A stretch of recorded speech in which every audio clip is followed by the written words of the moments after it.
Assalamualaikum warahmatullahi wabarakatuh. Alhamdulillahilladzi hadana li hada wa ma kunna linahtadiya laula an hadanallah. Asyhadu an la ilaha illallah wa asyhadu anna Muhammadan abduhu wa rasuluh. Allahumma shalli ala Muhammad wa ala alihi wa ashabihi wa man tabi'ahu bi ihsan ila yaumiddin, amma ba'du.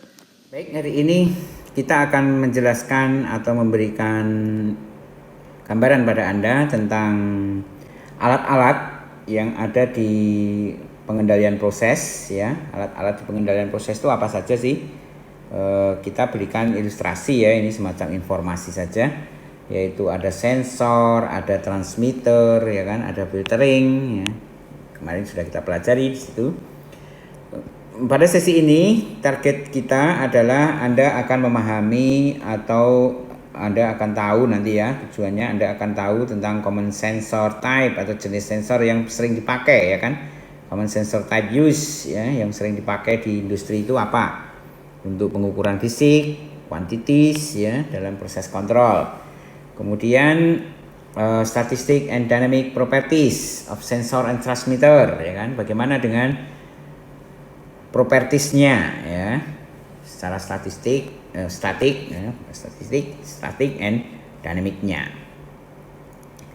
Sehingga targetnya Anda akan paham tentang apa itu sensor transmitter yang digunakan dalam proses kontrol. Kemudian Anda juga akan memahami properties dari sensor, transmitter dan lain-lain itu, ya, yang pengaruhnya, affectingnya terhadap performa pengendalian, ya. Jadi ini topik kita, measurement system and device, yaitu alat ukur, ya kan, sistem dan alat ukur. A measurement system is any set of interconnecting part that include one or more measurement device, ya kan. Jadi dia merupakan, di sini adalah merupakan suatu rangkaian, ya, rangkaian. Ini set of interconnecting part, ya, interconnecting part. Jadi measurement system itu suatu, namanya aja sistem, ya, suatu rangkaian, ya kan, suatu rangkaian dari beberapa device, one or more. Bisa satu, ya, bisa juga, ya, one or more. Measurement device perform a complete measuring function. Jadi fungsinya adalah untuk pengukuran, ya, fungsinya adalah untuk pengukuran. From initial detection, dari initial detection into final detection. Jadi dia memang harus bisa, ya, performnya itu harus bisa menampilkan itu. Measurement device itu seperti sensor, kemudian primary element, kemudian measure the variable, ya kan, variabel apa yang mau diukur, variabel panas, ya, atau suhu atau temperatur, kemudian komposisi, ya, apa tekanan, ya juga, ya, variabelnya apa, ya kan, jadi apa yang diukur. Oke. Sensor, transmitter, and transducer. Apa itu sensor? Sensor itu adalah primary sensing element, sensing, ya kan. Fungsinya untuk apa? Convert physical quantities, dari physical quantities menjadi apa? Sinyal. Sinyalnya yang bagaimana? Sinyalnya itu tentunya yang bisa ditransmitter, yang bisa dikirimkan.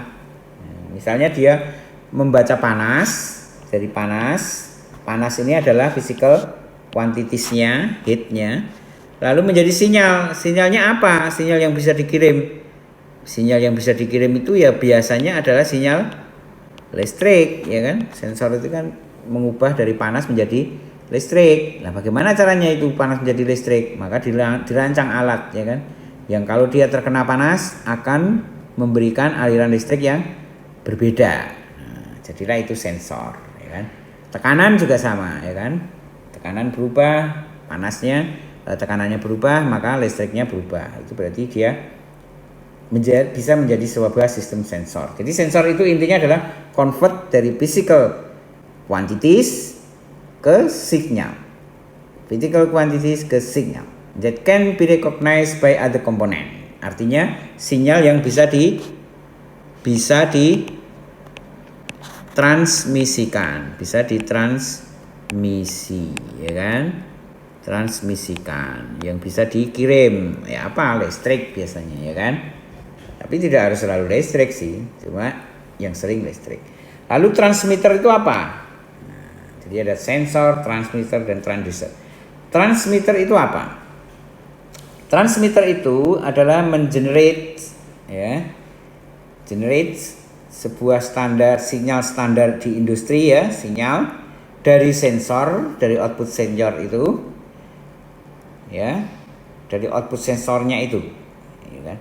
Standar instrumentation signal level itu biasanya di 1 sampai 5 volt DC. Persis seperti kalau Anda punya charger smartphone itu, ya, 5 volt DC. Ya, ini adalah kondisi 0 dan 1. Bisa juga minus 10 sampai 10 volt DC. Bisa 0 sampai 5, ya kan? Bisa juga, kemudian kalau arus, berupa arus, ya, antara 4 sampai 20 miliampere. Kalau pneumatik antara 3 sampai 15 PSIG, ya, PSIG, ya kan, PSIG. Jadi 3 sampai 15 PSI. Itu adalah transmitter. Jadi kalau dari sensor tentu sinyalnya tidak sebesar itu, ya kan. Sensor mungkin keluarnya cuma milivolt, ya kan. Kecil sekali. Nah, lalu bagaimana agar bisa dikirim? Kalau kecil dikirim nanti habis di jalan, ya kan. Maka dinaikkan dulu. Nah, disitulah digunakan transmitter, ya kan. Jadi kayak amplifier, dia memperbesar biar bisa dikirim. Biar kalau dikurangi dengan yang hilang itu nggak habis sampai di tempatnya. Tapi tidak terlalu tinggi-tinggi amat. Jadi 1,5 atau 4,4 sampai 20, 1 sampai 5, 4 sampai 20 mA. Kemudian kalau transducer, apa itu transducer? Yaitu change one instrument signal value to another instrument signal value. Maksudnya apa itu, ya? Dari satu sinyal berubah ke satu sinyal lagi. Misalnya dari sinyal listrik, ya kan? Lalu diubah lagi menjadi sinyal apa? Ya kan? Misalnya ini dari listrik menjadi tekanan, ya kan? Bisa juga kan? Dari tekanan menjadi listrik. Dari listrik jadi tekanan atau pressure. Nanti dari misalnya, ya, jadi kalau urutannya, kalau kita lihat dalam urutan pengendalian itu, berarti di sini ada besaran fisis, misalnya apa, ya, panas, ya kan, panas, lalu dipasang sensor di sini, sensor, jadilah panas itu berubah menjadi listrik, ya kan. Tapi listriknya kecil sekali, maka dikasih transmitter sehingga bisa dikirim. Lalu dikirim sampailah listriknya itu menjadi lebih besar di sini, ya, lebih besar. Di sini keluarnya kecil, listriknya jadi lebih besar. Dikirim sampai kemudian ke transducer. Transducer ini dari listrik ini diubah lagi menjadi tekanan misalnya, ya kan, bisa juga, ya kan, jadi tekanan. Nah, yang mengubah ini dari listrik menjadi tekanan ini digunakanlah transducer. Jadi transducer itu convert instrument signal value, change, ya, instrument signal value to another instrument signal value. Jadi dari sinyal ke sinyal lagi. Jadi semacam sinyal konversi sinyal. Itulah transducer. Jadi bisa, ya, menjelaskan, ya, apa itu sensor, apa itu transmitter, apa itu transducer. Tinggal dijelaskan di situ. Kemudian apa tipe-tipe sensor itu? Kalau flow rate misalnya, ya, flow rate itu kita gunakan Oriphase, bisa Venturi, bisa magnetic, bisa ultrasonic, bisa Coriolis effect, ya kan, bisa juga. Kalau pressure atau tekanan kita gunakan Bourdon tube, diaphragma, sering, ya kan, diafragma, below, ya kan. Kalau level bisa displacement, float, ya, kayak yang mengambang-ambang itu. Kemudian differential pressure juga bisa, ya, kalau ini misalnya tangki gini, ya, lalu di level airnya segini, pressurnya kan misalnya pressurnya 1, ya. Kalau airnya naik segini berarti pressurnya mesti lebih dari 1. Nah, perubahan pressure ini bisa diterjemahkan menjadi level, yaitu menggunakan differential pressure. Itu contoh aja, ilustrasi, ya kan. Pokoknya dalam pembuatan sensor itu kita berkreasi, ya kan. Gimana caranya kita mengetahui temperatur? Bisa pakai termokouple, RTD, resistant, ya kan, pakai termistor. Bagaimana mengukur pH? pH pakai elektroda. Bagaimana mengukur viskositas? Pressure drop bisa, ya kan, atau Venturi, ya kan, atau deflection bisa juga. Bagaimana mengukur komposisi?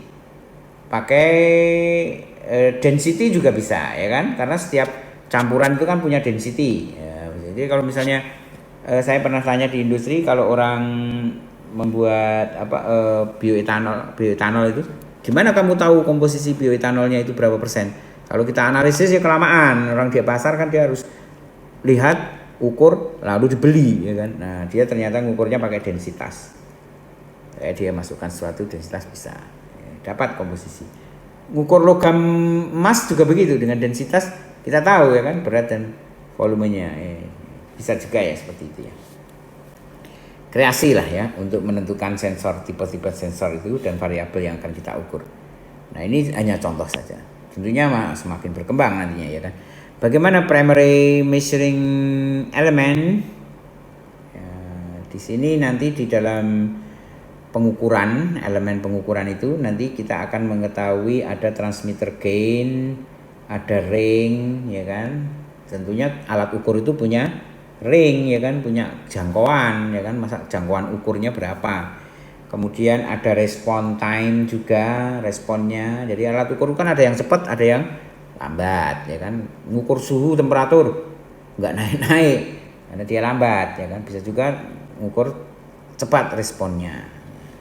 Kemudian akurasinya, kemudian presisinya, sensitivitasnya, deadband, biayanya, dan problem dalam instalasi. Jadi ini persoalan-persoalan ya, karakteristik dari suatu alat ukur. Nah, ini yang kemudian menyebabkan kita jadi apa ini ya, yang mendasari pemilihan alat ukur. Jadi ini akan mendasari pemilihan alat ukur. Transmitter gain, respon time-nya. Jadi kita akan banding-bandingin, ya kan.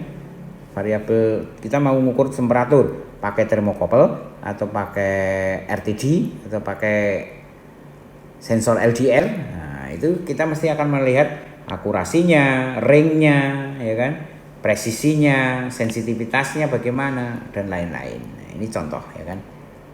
Ini adalah parameter atau karakteristik yang dipakai untuk menentukan alat yang kita gunakan untuk mengukur suatu variabel. Itu karakteristiknya ditentukan dari sini. Sekarang kita bahas satu persatu. Transmitter gain, ring, span, dan zero. Oke. Transmitter gain kita sebut KT. Dan sifatnya adjustable, berarti bisa diatur, ya kan. Dia punya yang namanya amplification ratio, yaitu output dibandingkan dengan input. Output dibandingkan dengan input. Sedangkan span and zero itu juga adjustable juga, bisa diatur, ya kan. Span itu magnitude of ring of transmitter signal, magnitude-nya. Sedangkan zero itu lower limitnya, ya kan, lower limitnya. Berapa batas minimumnya? Contoh, temperatur transmitter, ya kan. Ini transmitter untuk mengukur temperature. KT ini, ya kan, adalah gainnya. Kemudian dia kemampuan ngukurnya berapa? Nah, ini kan yang kita lihat ya. Ini mau dipakai untuk mengukur berapa sampai berapa? Dari suhu 50 derajat menjadi 100 atau dari ring suhu 150 ya kan. 50 sampai 150 dia akan dipakai untuk mengukur ini. Nah, range-nya itu disebut span, ya kan. Lalu sinyal yang dihasilkan adalah dari 4 miliampere sampai 20 miliampere. 4 miliampere sampai 20 miliampere. Itu apa itu ya? Outputnya, ya kan. Ini output span-nya, ya kan. Sedangkan ini adalah input span-nya, yaitu 50 sampai 150. Berarti berapa transmitter gain-nya? Transmitter gain-nya berapa itu? Nah, ini rumusnya ya. Gampang ya, tinggal dihitung, ya kan. transmitter gainnya. Berarti adalah 0,16 miliampere per derajat Celcius. Artinya setiap 1 derajat Celcius dia menghasilkan 0,16 miliampere. Itu kalau ideal itu linear gini ya. Tapi kadang-kadang kan berbelok begini ya kan. Ada penyimpangan gitu kan. Tapi ya itu asumsikan ideal misalnya. Jadi yang kita hitung KT-nya itu dianggap ideal seperti itu. Span-nya berapa itu berarti? Span itu adalah dari 150 dikurangi 50 span-nya ini, yaitu 100. Zeronya berapa? Zero itu adalah lower limit, batas minimumnya. Zeronya adalah 50 derajat Celcius. Ini zeronya. Paham ya? Jadi kalau misalnya Anda tak kasih gambar ini saja, terus saya tanya, ini berapa KT-nya, berapa gain-nya, berapa span-nya, berapa lower limitnya ya, atau zeronya, berapa zeronya. Anda bisa jawab ya kan, zeronya ini 50, span-nya adalah 150 dikurangi 50. Ini KT-nya untuk dihitung dari situ. Gampang ya. Oke. Sekarang berbicara tentang response time. Response time dari suatu alat ukur itu bagaimana? Response time is the amount of time, jadi dia adalah waktu ya, jumlah waktu required for a sensor to respond completely, ya, sampai dia memberikan respon yang sempurna to a change in input. Jadi ketika inputnya berubah, dia memberikan respon. Tapi kan responnya enggak semuanya cepat ya kan? Sampai sempurna. Di sini sempurnanya itu berapa? The response time of the control loop is the combination of the response of all the part, including the sensor. Iya, karena ada sensor 1, sensor 2, sensor 3, semua ini adalah suatu loop control, berarti dia gabungan ya kan? Gabungan dari ketiganya. Jadi dia adalah merupakan combination, gabungan. Sensor measurement-nya misalnya after one time constant the sensor register 6 ini ya 63.2% of the change, after 2 time 63.2 juga. Lalu kita hitung calculation-nya ini 60% ya kan. Nah ini sensor measurement-nya, ini contoh hitungannya dari sini ya kan, dari sini, dari grafik ini, dari second satuannya ini ya kan. Sensor registernya 63,2% of change ya kan, registernya. Ternyata response time sampai 60%-nya itu berapa? Di sana. Sensor measurement-nya berapa itu? Galon per menit ini ya satuannya ya. Misalnya GPM misalnya. Ini response time waktunya ya kan. Oke. Kemudian perbedaan antara presisi dan akurasi. Lihat di sini. Yang presisi ini ya, presisi. Dia selalu mengukur, jadi ini aktualnya 70, tapi alat ukur itu selalu mengukur di bawahnya terus ya. Berarti ini persoalan apa? Presisi ya kan. Jadi dia enggak tepat ya kan, tapi di bawah terus. Kalau akurasi tidak akurat, itu kadang di atasnya, kadang di bawahnya, kadang di atasnya, kadang di bawahnya, kadang mendekati, kadang pas, kadang di atasnya, kadang di bawahnya, kadang di atasnya, kadang di bawahnya. Itu berarti persoalan akurasi, bukan persoalan presisi ya kan.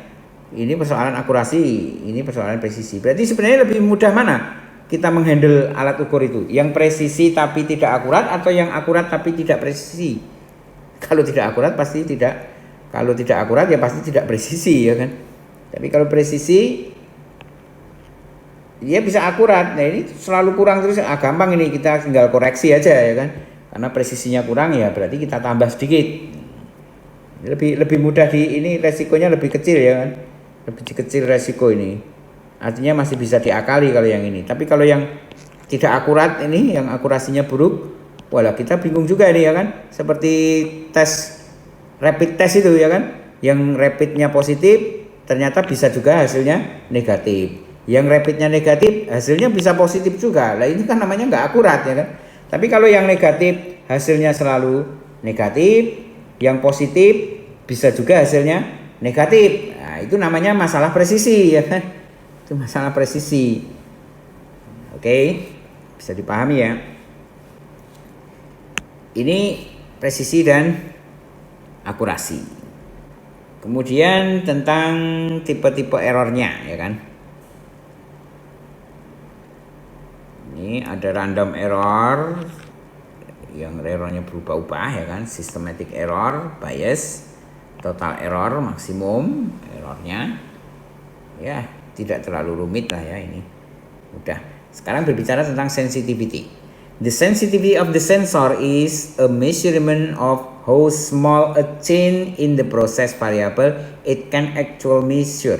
Jadi seberapa perubahan kecilnya itu dari proses variabelnya itu dapat diukur. Perubahan sekecil apa yang bisa diukur? Nah, itu namanya sensitivitas. Ya kan? Sensitivitas. Berubahnya itu sekecil apa dia mulai bisa diukur.